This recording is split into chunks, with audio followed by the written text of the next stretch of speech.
So we're here with Leland Christensen, a Republican candidate for U.S. House of Representatives. Welcome, Leland. Thank you. I'm Brian Martin. I'm the managing editor here at the Wyoming Tribune Eagle.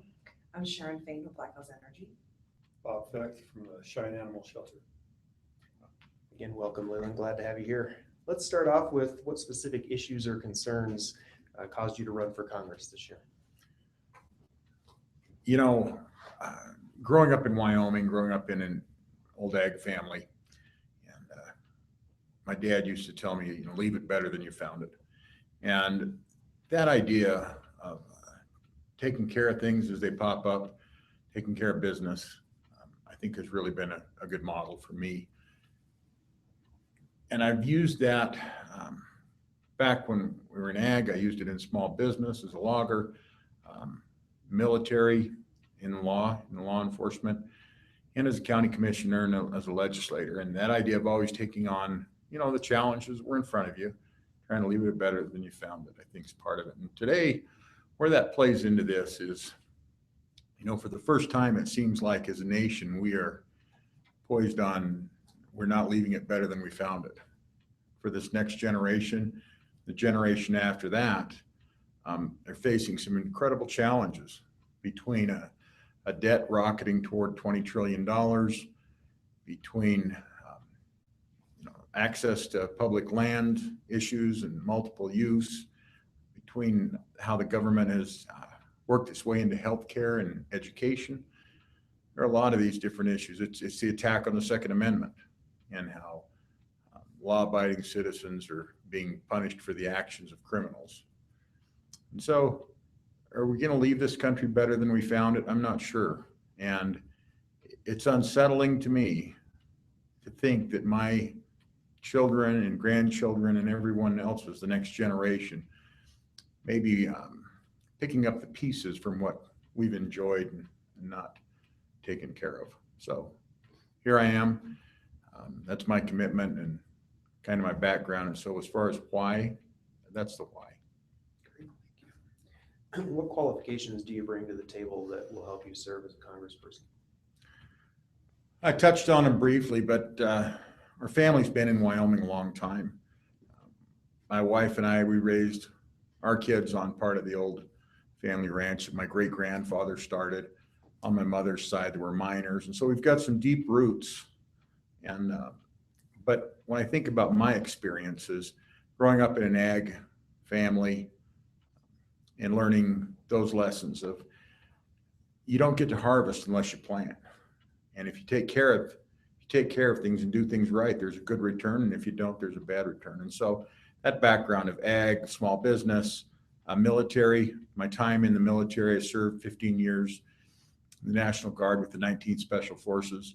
And that's where I learned about teamwork and the real power of teamwork and how any individual, especially in those groups, could be a tremendous fighter. But when you started working together, that's when you could be incredibly effective. And so the idea of military and teamwork, I used that in law enforcement. And in law enforcement is where I really started to appreciate how much I enjoyed working with the public and sought out opportunities to work on the positive side in prevention and public service. After that, I ran for county commission and was elected and then reelected.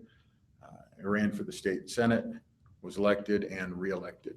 Along the way, I've done a lot of different things in my community, from a fair board member to a member of the Salvation Army, a Rotary Foundation, and 4-H leader. So for our family, one of the things that was kind of the family vacation every year was to go to state fair, where my wife and I were chaperones while the kids competed. And that was our idea of a perfect Wyoming summer, was getting ready for county fair and then going on to state fair, and then the cycle repeats itself. So when you think about the qualifications, it's that background of old Wyoming and experiences that many others have had, kind of a common understanding of the state, what goes on from business to public service to volunteerism to local government and state government, and the ability then to put it all together as I have in the legislature and come up with some really good outcomes. 4 years into serving on the Judiciary Committee, I was selected to be the chairman of the Judiciary Committee, and I've served in that role for the last 2 years. I've served on the Ag Committee and the Travel, Rec, and Wildlife Committee. So I've had a sense in the legislature of a lot of our natural resource issues, a lot of our legal challenges, and quite often those legal issues go right back to natural resource and working with particularly the ag industry, some of the challenges they've faced. So that background, I think, is what sets me apart from this crowd, is we know how to do the work, we've learned it and produced it. And so to go on down to represent Wyoming in Congress, we already have the foundation laid on how to get it done, how to work together. And thinking back about those old military lessons on anybody can be a fighter, but it takes a team to win. And I've learned those lessons and been effective in the legislature when it comes to putting together voting blocks and building consensus, both to move a good bill forward to become law, but also equally and sometimes more important is putting together the votes to stop bad law and protect the people from an idea that may have appeared good at one point, but clearly was not going to serve the state. Leland, what do you believe is the biggest challenge facing the nation? And once you've identified that challenge, can you name one or two others? I think by far the biggest challenge that's facing Wyoming and the nation is the onslaught of regulation we've seen come out of the federal government in the last few years. And when I say that, it's important to put it into perspective in how it affects jobs, how it affects agriculture, how it affects small business, how it affects large businesses. You know, when you think about jobs and some of the things going on that are being proposed from minimum wage to mandatory overtime, and how while the intent may be to help people, in fact, it is actually narrowing the job market.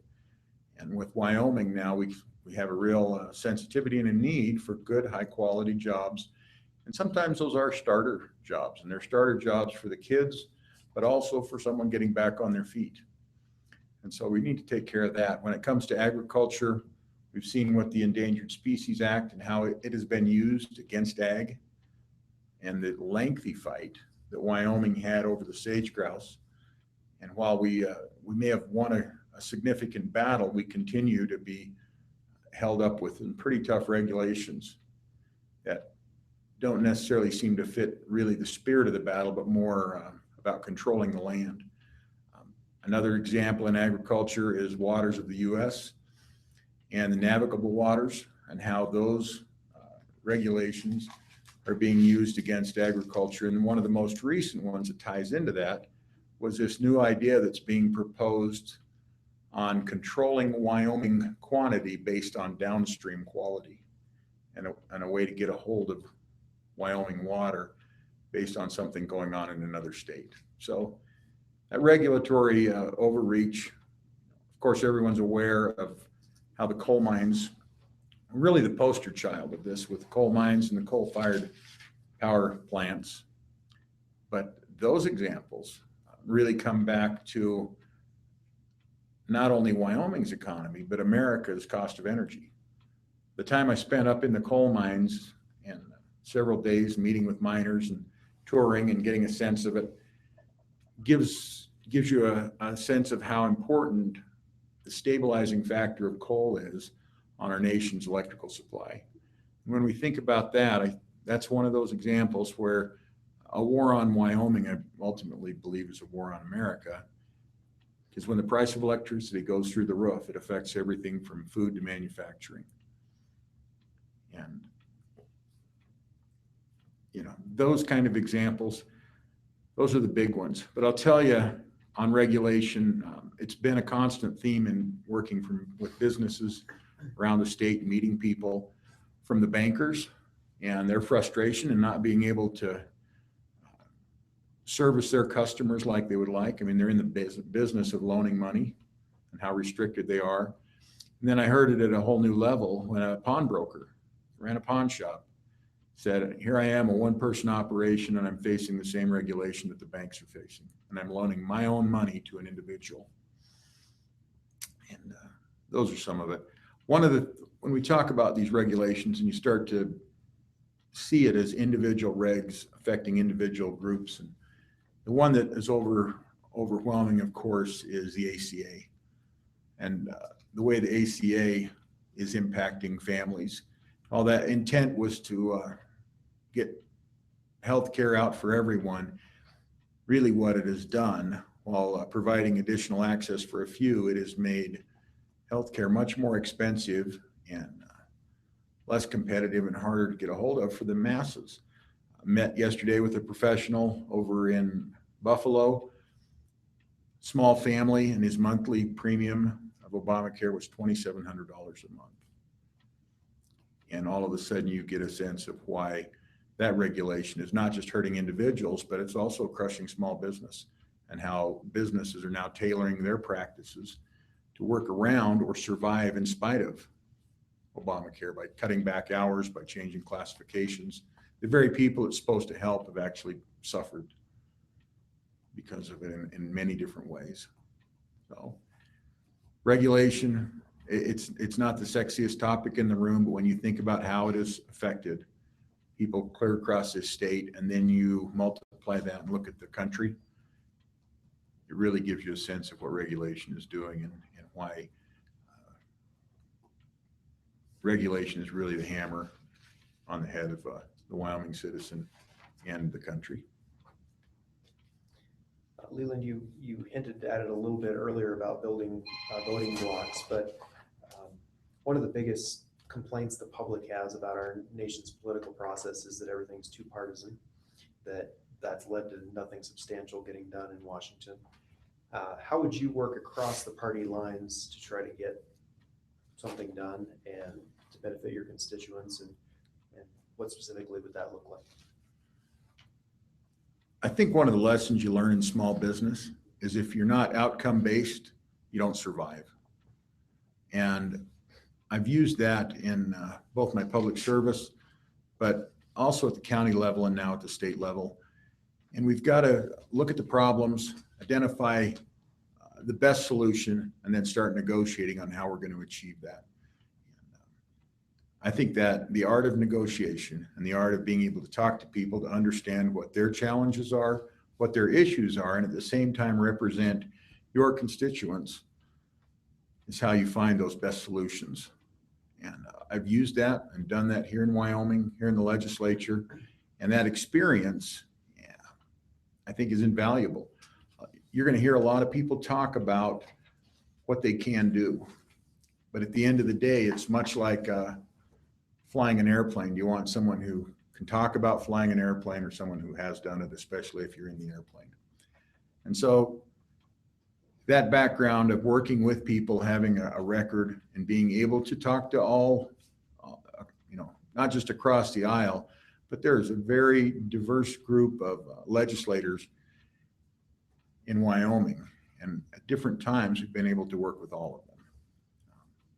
And I've learned that if you don't do your work, you don't get the outcomes. One of the very first bills I brought, which I thought and still think is a great bill, was the first year I was in the legislature. It was a bill to bring hunter education back to the schools and allow the kids to have the opportunity, not mandatory, but to have the opportunity to take hunter safety. It's mandatory if you're going to get a hunting license, but we look at the number of firearms in Wyoming, and I thought, just what a good idea for kids to have a little bit of understanding, background, some hunter safety, and make it accessible, relatively easy for them to get into the program.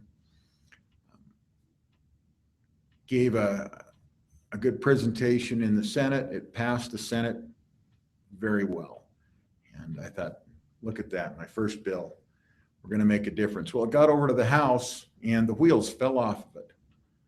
And whether it's because I was a first time or a first year legislator, but really I think it was because I didn't understand the process fully and thought I had done the homework, and found out later that it's a whole different House, a different group of people, and there's a different presentation.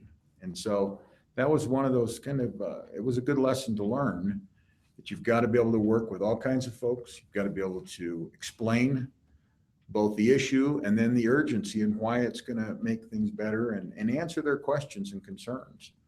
Since then, we've had great success in the legislature, but that was one of those early lessons about you can talk about it and you can convince people right in front of you, but there's a whole nother body and a whole nother group of people that need to be accounted for and understand. How important is it for you to maintain your own voice and your own priorities if you're elected once you get to DC, and then rather than just voting the way the party leadership wants you to vote? I think when you ask the question, your own voice, I'm going to assume you mean the voice of Wyoming, represent the state and the people and the community. And I think that's critical to go into a large system like Congress, and on a smaller scale like the legislature. If you don't know why you came to town and you don't have the skills, it is easy to get distracted and to start wandering a bit, or being easily persuaded and manipulated. And so it's very important to know why you came down, what the issues are for the people who elected you, and then remain on your feet with your eyes open to understand the new playing field and how you're going to represent your constituents in this new playing field, and how you're going to be able to work with those folks when you need their vote, when you need to work with them so that they will help you when you've got an important issue.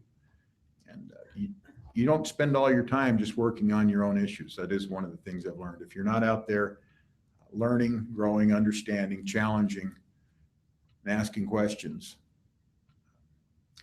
you can sit there by yourself at the end of the day wondering why nothing ever works out. How would you avoid becoming victim to the DC political system? Some people call it Potomac fever, or you get there and you say you're going to do these sort of things, and then you get caught up in the process and all the things that go along with DC. How would you keep yourself outside of that? I think the key is communication. It's showing up and returning home, talking to the constituents, talking to the people of Wyoming to make sure that we haven't lost focus. And there's nothing like coming home and talking with your neighbors to find out if you're on track or not. And when I talk about that, it's the whole state. As people will tell you, and that is one of the nice things about Wyoming is folks don't mind telling you that we have a real first name basis in this state. And that's a good thing. So come back, you reach out, you communicate, and you answer. And that's been one of the things that I've always tried to do well before I went into elected office in public service, was to be responsive, answer questions, and if you don't have the answer, go out and find the questions. Because when people ask questions or have ideas, they're counting on you to give them your best shot and your best answer, and if not, learn about it. So it's that communication I think is the key. Leland, I want to go through a variety of issues and just have you touch on each one as we go through. The first one is military spending. Where do you think we're at with military spending in terms of the appropriate amount? And then what would you do, or how important is it to protect F.E. Warren Air Force Base? Let's start with F.E. Warren. F.E. Warren first, it's important to this state. It's a huge part of our community, especially the southeastern side of the state, but it's part of our economy, but more importantly, they're our friends and neighbors. And then the real key is it's part of our national security. And I'll tell you, having served in the military, I think if you're going to be making decisions that affect our military, it helps if you have a background. You're able to have a common conversation and some respect with the leaders serving in the military, right on down through the ranks. And that's certainly been my background. As far as our national picture, it's dismaying when we find out that the average age of an aircraft in the military is 27 years old. That plane, the average age, which tells you for the new planes out there, there's a whole lot of old ones. And you see planes that were out there that were active on the old C-130s. I used to jump out of those and come down here, and you still see them flying around and carrying troops, soldiers, and supplies. But all that's a great plane. It's a little worrisome that we're having to look some days at boneyard for parts. And so we've got to invest in our military. That is one of the national responsibilities. We're doing a lot of things we shouldn't be doing, and there are a few things that we should be in our military, and our national security is certainly one of them. And in this day and age, it appears that we've lost a lot of our respect in the world, and our allies don't necessarily trust us to be there when they need us, and our enemies certainly don't appear to fear us any longer. When you think about our budget and the debt that I mentioned earlier, right now, the last number and map that I saw is the United States is financially or militarily supporting all but 3 nations on earth. North Korea, and then there were a couple in Central Africa, I believe. And they certainly aren't all our allies. You know, when you look at that map and you see that we're giving either financial or military aid to China and to Russia at some level or another,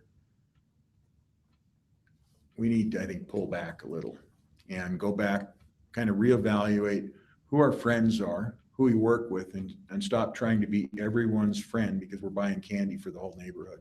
We can't afford it, and it's not effective. So refocus our military efforts, support our soldiers, and have a serious conversation on what we need to do to refurbish, rebuild, and take our rightful place again as the world's dominant power and good neighbor. Leland, the next issue is climate change, environmental threats, and EPA overreach. What are your thoughts on those issues? Climate's been changing for a long time. You know, it was, I think, 2 years ago, listened to a presentation that it wasn't based on opinion, it was based on the US's weather data, and found out that we weren't in the hottest days and we weren't in the coldest days. It wasn't the driest and it wasn't the wettest, but there are fluctuations back and forth, and that's normal. My father over on the old ranch said they remembered winters, one winter back in the 30s where there was no snow. They were able to go to town, didn't have to use the sleigh all year. And so, was that the hottest, driest year? I don't know, but the weather certainly changes. Can we do better? Should we always be working on doing better and cleaning things up and doing our best? Absolutely. But I don't think we ever want to turn our back on our mineral resources, on what Wyoming has to offer the nation, and run scared because of issues like climate change. I think the better opportunity is work at improving our technology, investing, and cleaning things up as we can. The free market, with encouragement and support from the community and the population, has done a good job of that. With our coal mines and with the coal-fired generators, when I first came down to the legislature, what we saw was they're raising the bar, and the mines and the producers they said, we can do this, we can get better. And they'd been able to demonstrate improvement. And then a couple of years into it, there started to be questions. Is this really about improving? Because the bar is continually being raised. And then the last 2 years, it became fairly obvious it was never really about improvement. It was about the elimination and shutting down the industry. And so I think that's going the wrong way. When we think about the appetite for coal over on the Pacific Rim in India, China, and how they want the affordable and reliable electricity that we enjoy. And the easiest way for them to get that is with coal. There's a market for clean Wyoming coal, but if we can't get that good coal over to those places, then they'll use what they have handy. And so a quick way to, I think, to make a difference is to provide the best product and encourage the market to continue to do the research and strive for improvement. Right now, that hasn't been working. We've been running into a blockade at the West Coast and then regulation within our borders. Well, I think everybody agrees with you that our coal production obviously has been hampered. Do you believe that you can bring back the jobs that we have lost in the coal industry? I think if we deal with the crushing regulation, the coal industry can work within the market swings. They've been able to do that. But it's regulation that is designed to pick winners and losers that I think is very frustrating and discouraging. And when we talk about those regulations and the impact, one of the things we saw early on was how the financial industry started changing their lending practices. If regulation seems to be designed to shut it down, they're not necessarily interested. It's not a good investment to send their money over there. And so you see a little thing like regulation that affects the availability of money. It affects the long-term planning and the long-term investors. But as far as bringing it back, I don't believe that coal is going to remain in the ground. I think the power, the energy that's stored in that coal, sooner or later, people will be going after it again. And so I think we ought to be aggressively continuing with our research, working with the university, working with the private side to find new ways and improved ways to use what we have. We talked a little bit about the EPA regulation. And I mentioned it earlier, but the EPA, a horrid example of that was how they went after Andy Johnson over in the Bridger Valley. And I spent some time with Andy on the phone and then went down. My son and I, when we were out on the campaign road, went down and spent a good share of the day with Andy at his place. And it's when you start walking the land and listening to his story and not just reading a paragraph that you start to appreciate what he went through and how the EPA came after him in spite of his complying and working with all of our state regulations, and how they then reached over onto the place and said, tear it out. And he said, well, I'm not here to tear this out. We just built it. They said, tear it out or else. And that's when he started feeling the weight of it. He worked with them. He communicated, no answer. And this went on for months at a time. And he found it very frustrating and really quite fearful when he started getting hit with the big numbers. That 16 million.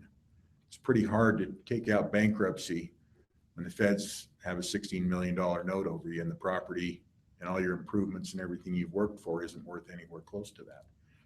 He was lucky in his case. He talked to the delegation. I was able to draw some attention, and some folks came out to help him. And he was able to push back and get that stopped.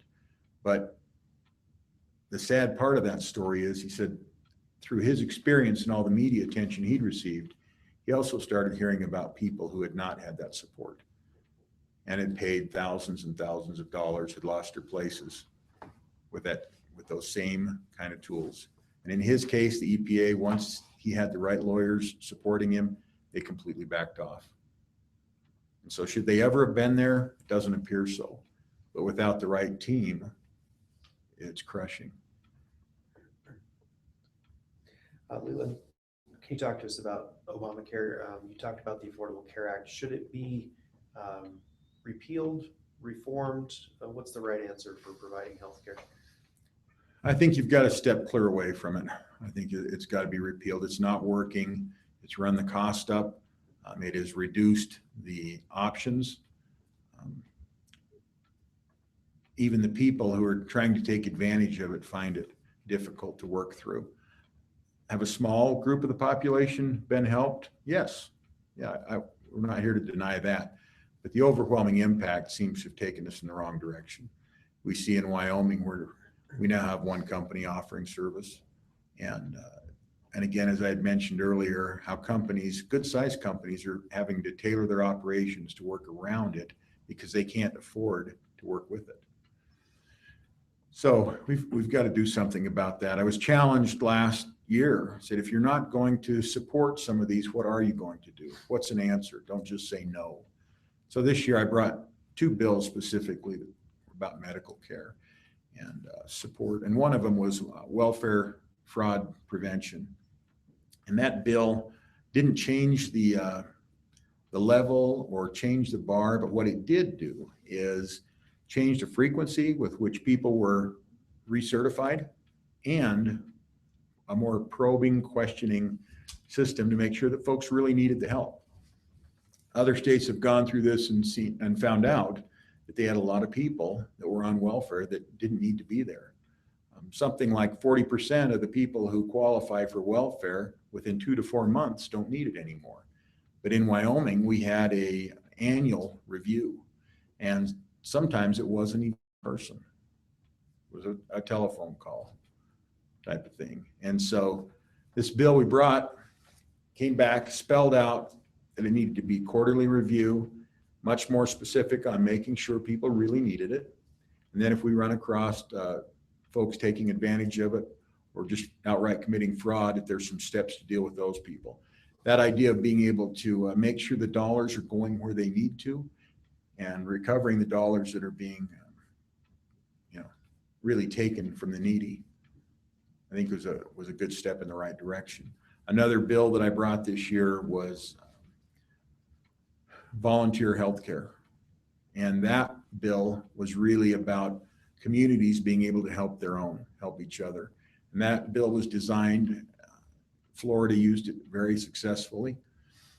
And we applied a lot of those same elements, and that allowed medical providers from a nurse to an eye doctor, all ranges, to be able to donate their services to folks who had qualified as needy. And it was a better threshold, and even Medicaid expansion. It covered a broader cross-section of people, but it allowed for Wyoming people to share their knowledge and their skills, their talents with people in their community who needed help. One of the barriers to that right now is insurance. And people are, especially if they're retired, they can't come back in and buy insurance just so they can donate their, volunteer their services. For the people that are actively in the middle of their careers, one of the incentives was donate your services and you can get continuing education hours. One of those tough, difficult things to do when you're in a very busy practice. And so other states have had big success with this. It was a bill that when we rolled it out, the hospitals liked it, the doctors liked it. We had great support from the medical community.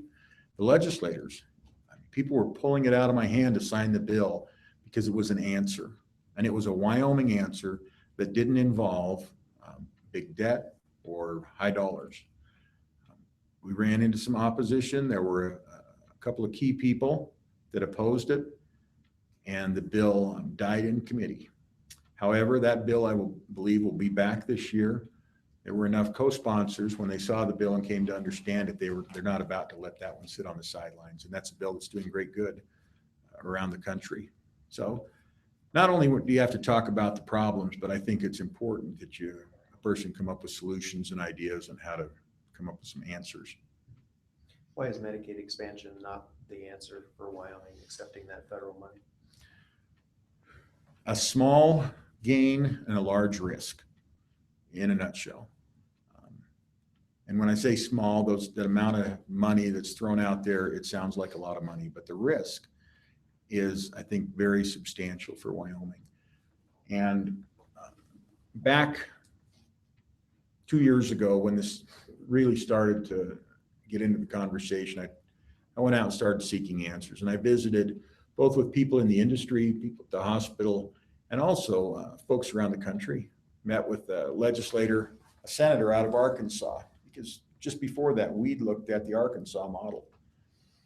Went back and forth about 3 years ago and turned it down and said, I guess maybe not, maybe this isn't the one. Well, I met with a senator and I said, how's that Arkansas model working out? And he said, it's breaking our state. We had a much higher level of enrollment than we budgeted for or could afford with our share. And on the surface, that may sound like they found more people that needed Medicaid than they thought. But what has happened, and this has happened in a number of states, is people leave their existing policies because with Medicaid expansion, it's a much broader net. They go to the cheaper government alternative.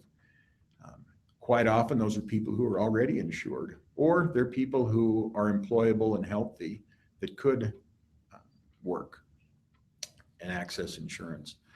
but they come to a cheaper government alternative, so you lose part of the private market solutions. And then with that larger number than budgeted increase, the state's on the hook for a much larger bill.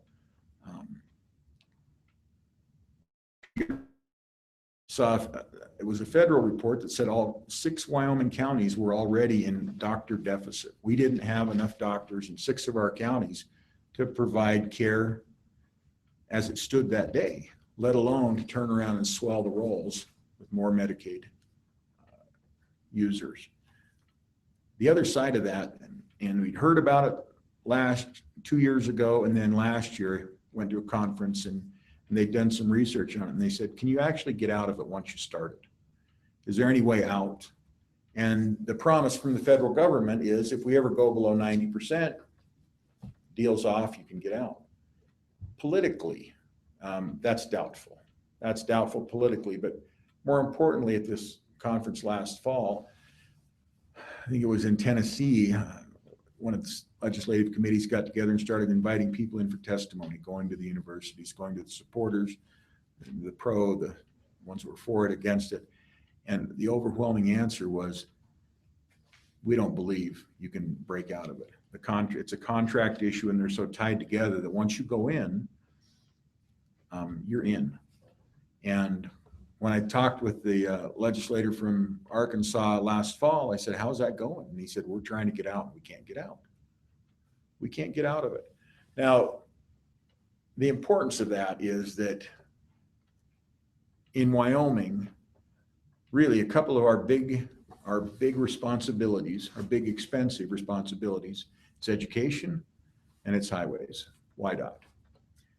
That's where an awful lot of our money goes. If we have a new program that we can't get out of, that we're locked into, that's expensive, those are the 2 big pots of money that you'd have to look at. Do you look at education? Do you look at roads? Do you look at YDOT? And so we don't have, even then, we didn't have a bunch of extra slack where we thought, well, we could make this up. And now, when we see what's happened in the last 6 months, we clearly don't have any extra room. In fact, we're cutting right and left. And so that whole idea with the Medicaid expansion, I think it was a risky program, and it appeared that way. I learned something the other day that was interesting, and I was visiting with some educators. The federal IDEA, Individuals with Disability Education Assistance, is that right? I think that's the one. A federal program that when it came into being had a 40% match to it. It's been in process for a number of years. Their question to me as running for Congress is, when you get to Congress, will you ensure or fight to get us up to that 40%? I said, what do you mean? And they said, well, that was always the promise. We've gotten as high as 16%, but the federal government's never met their commitment, and the states had to pick up the difference. There's a program for individuals with disabilities. The federal government didn't ever hit their mark on, and still isn't. And the first thing I thought about was that promise of, come into Medicaid, we'll take good care of you. And, Leland, I want to move on to reducing the federal deficit. Do you have a plan or thoughts about how that might happen, the deficit and the debt? Again, let's talk about history and where you learn your lessons. And it was back in business, small business. If you weren't balancing your budget, paying your bills, you were out of business. And in that example, when we were logging, we were pretty successful and life was good until the federal government got in, changed the logging program in the early 80s and shut that industry down. As a county commissioner, I learned was reinforced that you have to balance your budget. When you've got extra, you invest and you save. But when things get tight, and we had to do that, you have to say no. And you get to streamline, and you get to reprioritize, and you get to make some cuts that are difficult because they affect people, not just programs, but people. And that's on the local level. And so those are folks that you look at. Now we've gone through that same thing at the state level. You've got to balance the budget. Invest when you can, but when you can't, if you've got some savings, work with your savings, and then figure out how to survive. And so that's where we are. And I think that is what our nation needs to do. We need to become seriously committed to a balanced budget. And then we need to do the right thing and talk about our debt that is hanging over the heads of our children. But the balanced budget is really the answer, because it forces you to have that tough conversation. It forces you to set your priorities. And with this administration, we haven't seen the budget process work for the last 7 years. Senator Enzi has made some progress on that, and my hat's off to him. But even he will tell you that the agreement to have a balanced budget in 10 years is not a great plan. It's better than no plan, and it's progress in the right direction. But as far as our national debt and where we're going, we've got to step forward and do the hard work. And it's uncomfortable and it can be painful and it affects people, but we've got to work within a balanced budget, and we've got to take on this debt that we've accrued. Leland, can you talk to us about education reform and the move away from No Child Left Behind and to the ESSA, and what are your thoughts about education reform at the federal level?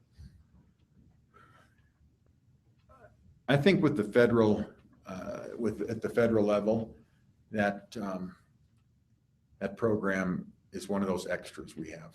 You know, it's the money comes from the communities to the states to the feds, and then they parse it back to us with strings and good ideas.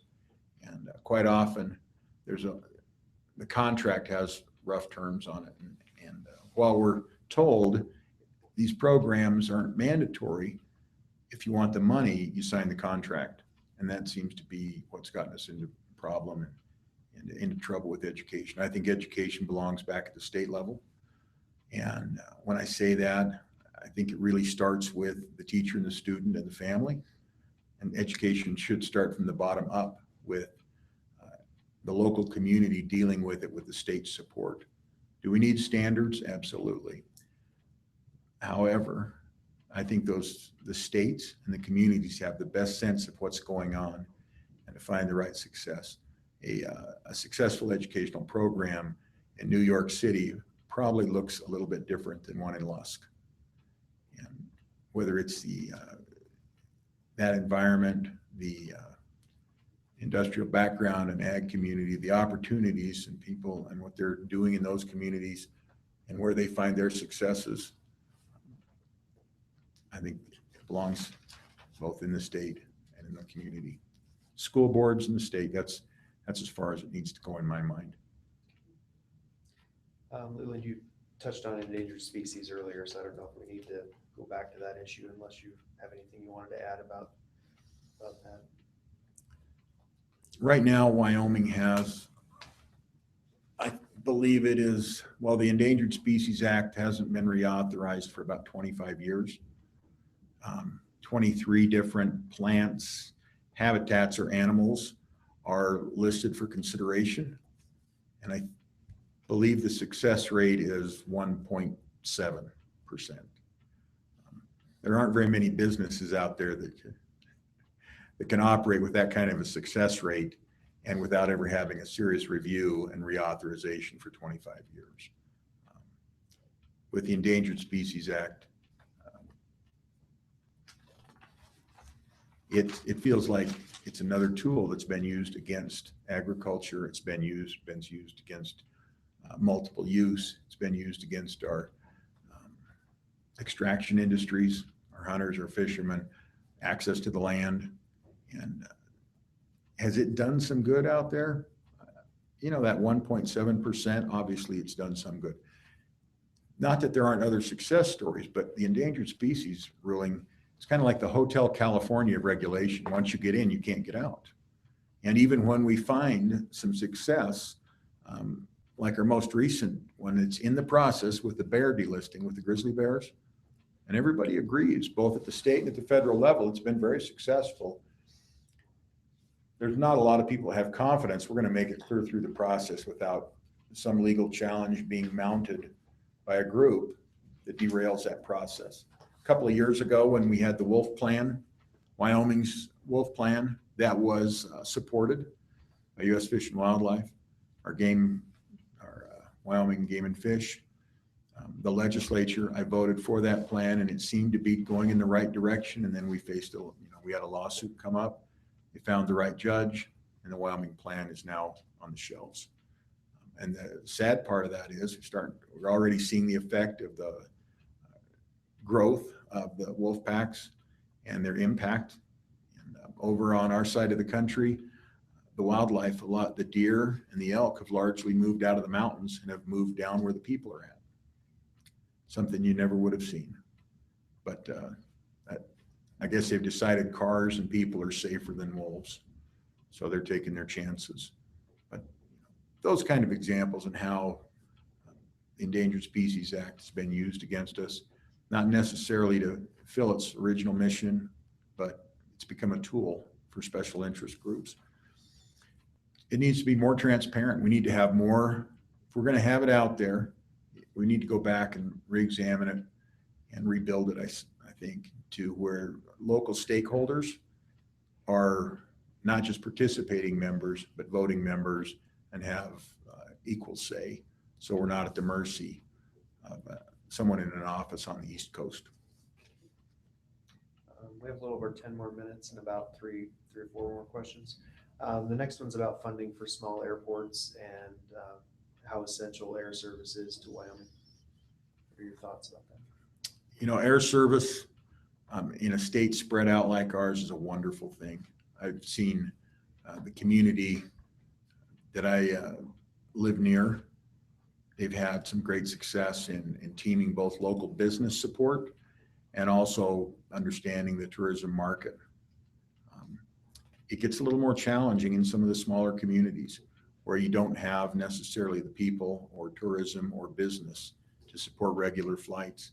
In the legislature, I've been a strong proponent and supported and voted for building and investing in our local airports and also for air service in Wyoming.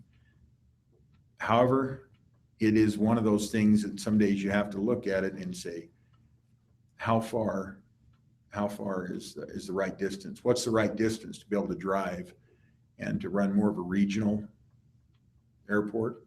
We don't have enough money either to build and maintain or to subsidize airlines to have commercial air service into every town 100 miles apart. And so that is one of the challenges, and we can't afford it all. But I think with good planning and with good partnering, and we see a lot of communities around the state now doing that, they're finding that balance. And my experience is it is a balance, and it's a balance between local government. It's a balance between that airport. It's a balance with the businesses and the users. And then there's some negotiation that needs to go on with the airlines. And that's when you really get down to find out what is sustainable and what's reasonable. So I'm a fan, but I recognize that, especially in this economy, we may have to tighten it up. We're asking all the candidates for their feelings about the presidential candidates or the presumptive nominees, and especially the nominee for your party. What are your thoughts? I think I wonder how we got to where we got, through this long process. I worry about our future. I worry about who's going to come out of November. But right now, it's interesting to see. We assume that it's going to be Donald Trump on the Republican side, but the convention hasn't happened yet. And there's certainly talk out there of trying to do something different. Now, I'm not going to the national convention. I have some other things going on in Wyoming at that time. But America and Wyoming are looking for some change. They're looking for a leader that's more business friendly, that's more understanding of Wyoming issues, and allows the market to work and pull that, a lot of what we've been talking about today, the hand of government off the head of the people. So is Donald Trump the right guy? Today, it appears he'll be the nominee, most likely. We'll see after the convention. As a former military person and having a good friend that was in the Benghazi disaster, and was one of the key people on the team that went after the ambassador, I have great concerns with the lack of support they received when they called for help. And Hillary Clinton was at the helm and involved in that. And so for me, that is something that I'm not going to be able to look past. You know, having served in the military, we don't leave our soldiers in the battlefield. And in this case, we left our ambassador. And so for me, that's one that I won't look past. Leland, what do you believe are the priorities for Wyoming as a lone member of the U.S. House of Representatives, and how would you make sure that your voice is heard among 435 voices there? That is probably the most important part of this. It's not about who's got the loudest voice, who can attract the most attention, but it's going to be about who can be the most effective for Wyoming, who can put together voting blocks, who can build the relationships that it takes to be successful. And by that, I mean, when you need help, one vote doesn't change anything. You've got to have relationships, you've got to have trust, you've got to be able to go to other members of Congress and say, this is really important for Wyoming, will you help me? And it's through that trust, the relationships, the confidence that we'll be able to make a difference. And I've seen and experienced that the loudest voice and the most strident position is not what carries the day. It's how do you put people together to work for a common cause. That's been my background for the last 12 years in government. It was certainly a lesson that you have to learn if you're going to be in small business, if you're going to be on a team. You've got to be able to work together and build relationships. I used the example of the first bill I brought and how we won part of the battle, but a partial win is still a loss. And Wyoming can't afford to have a member back there that doesn't understand that, and more importantly, doesn't know how to do it. Senator Enzi is fond of saying that sending a person to Congress that hasn't served in the legislature is like putting a high school kid in the NFL. Our delegation, this team Wyoming that has really done a good job in the face of overwhelming odds, they will all tell you time and time again that they learned how to work and how to be effective in Wyoming, and it was those skills that allowed them to make a difference and punch way above their weight in Washington. You know, and I'll use the example of the AML money. A few years ago, middle of the night, 11:56 at night, we found out we'd lost $287 million. And it was, you know, they could do it. They had the votes, and they said, Wyoming doesn't need that AML money. We need it somewhere else. It was several years of fighting and working and building to get that back. And last fall, the delegation, they were able to retrieve it. And when you listen to the story, each one of them worked in a different arena and in a different group, but they all worked together. And that's what made the difference for Wyoming to be made whole again with money that was originally our money. And that ability to work together, to have a trust, I think is critical both in our delegation, but also in December, I was back in DC for some meetings, and I went by the Hill, and Congressman Lummis took me over when they were voting and introduced me to a number of the congressmen, quite a few. And I was impressed with how sincere and genuine their relationship was with her. But also, as I got to meet these people and hear just a little bit about their story, came to understand that they're small businessmen, they're military folks. They've served in local communities or in state office. They're agriculture people. They've worked around the mining industry. Very similar background to what I have. And it was at that point I thought I can work with these folks. You know, you can tell when you start meeting people and shaking hands and looking them in the eye, that we can be effective here. We can step this up. So, Leland, is there anything else that you'd like to share with us today that we haven't covered? just to touch back on that point, it isn't the loudest voice. It isn't the one that's going to scream the most. It's the one that can be most effective. And at this time in history, with the attack that Wyoming's been under, we need the most effective person back there fighting. And my track record, my history, and the skills that I've learned through a long process, I believe makes a difference. Congress is no place to test theories, but it's rather a place to go to work. And we are under the gun enough that Wyoming needs an A team that already knows each other, trusts each other, and will be able to work together. Thank you for being here.